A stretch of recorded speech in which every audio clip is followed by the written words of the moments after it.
กับสวัสดีและสวัสดีเด้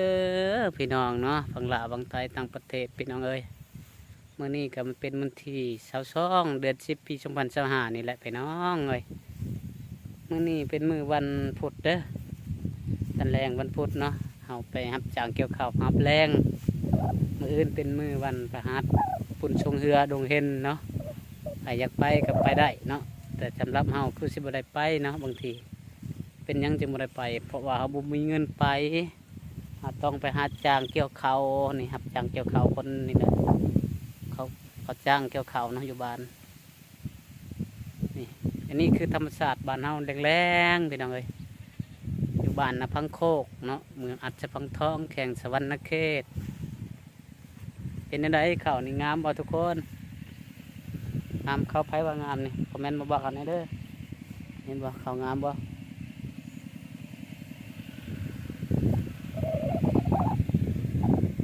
งามมันดีพี่น้องเลยนี่มันเป็นหน้าหาวเด้อหน้าโคตรโมเด้อไปรับจ้างเกี่ยวเขาเนาะเนาะเขาเนาะหาบ่มีเงินก็เลยไปรับจ้างเกี่ยวเขา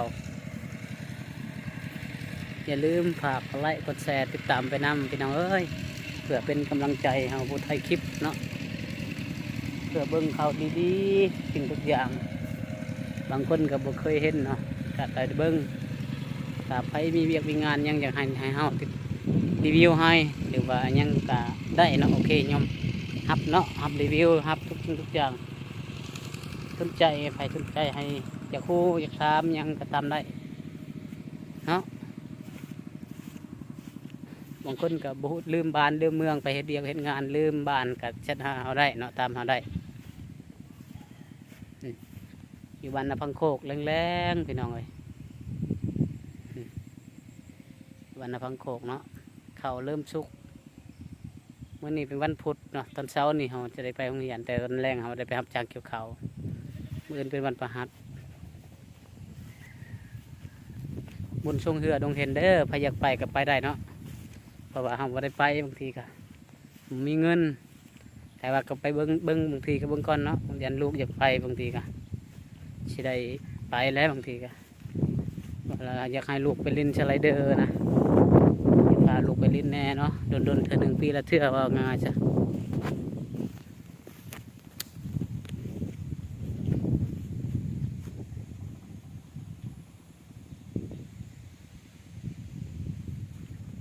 นี่หอดเขาย่างมาหอดเส้นทางแล้วเนาะเส้นทางนี้ไปบ้านพ้นผางเนาะบ้านมาต้นบ้านพ้นผางเนาะบ้านพ้นผางน้องห้อยเนาะบ้านหวยบ้านคุกกุ้งเนาะมาทั้งนี้ก็มาแต่บ้านนาปังโคกน้องบ้านนาปังโคกมาจานเนาะแล้วก็บ้านใหม่น้องเงินน้องเห็นเนาะถ้าเรียกไปพุ่นกับน้องเห็นเรียกไปพุ่นกับเมืองอัศพรเนาะสาวผู้ไทยอัศพรผู้ดังเนาะคนงามอย่าลืมฝากไลค์กดแชร์ติดตามไปนำเด้อเพื่อเป็นกำลังใจเนาะคลิปนี้กับมิงมัทนีเนาะถ้าผู้ใดเบิ่งคลิปเขาแล้วเบิ่งให้จบเนาะขอให้สุขภาพเข้มแข็งอายุมันยืนเนาะเฮ็ดให้ได้สิ่งใดก็ให้ได้สิ่งนั้นเนาะ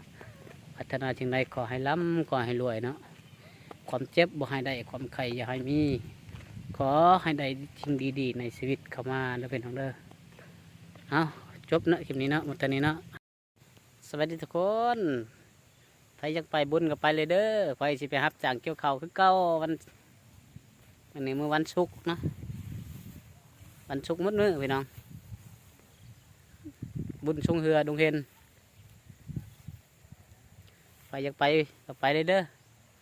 คอยบ่ไปหรอกคอยไปรับจ้างเกี่ยวข้าวนี่แหละชีวิตคอยไม่นื่นดอกบ่มีเงินไปอยู่หน้ารับจ้างเกี่ยวข้าว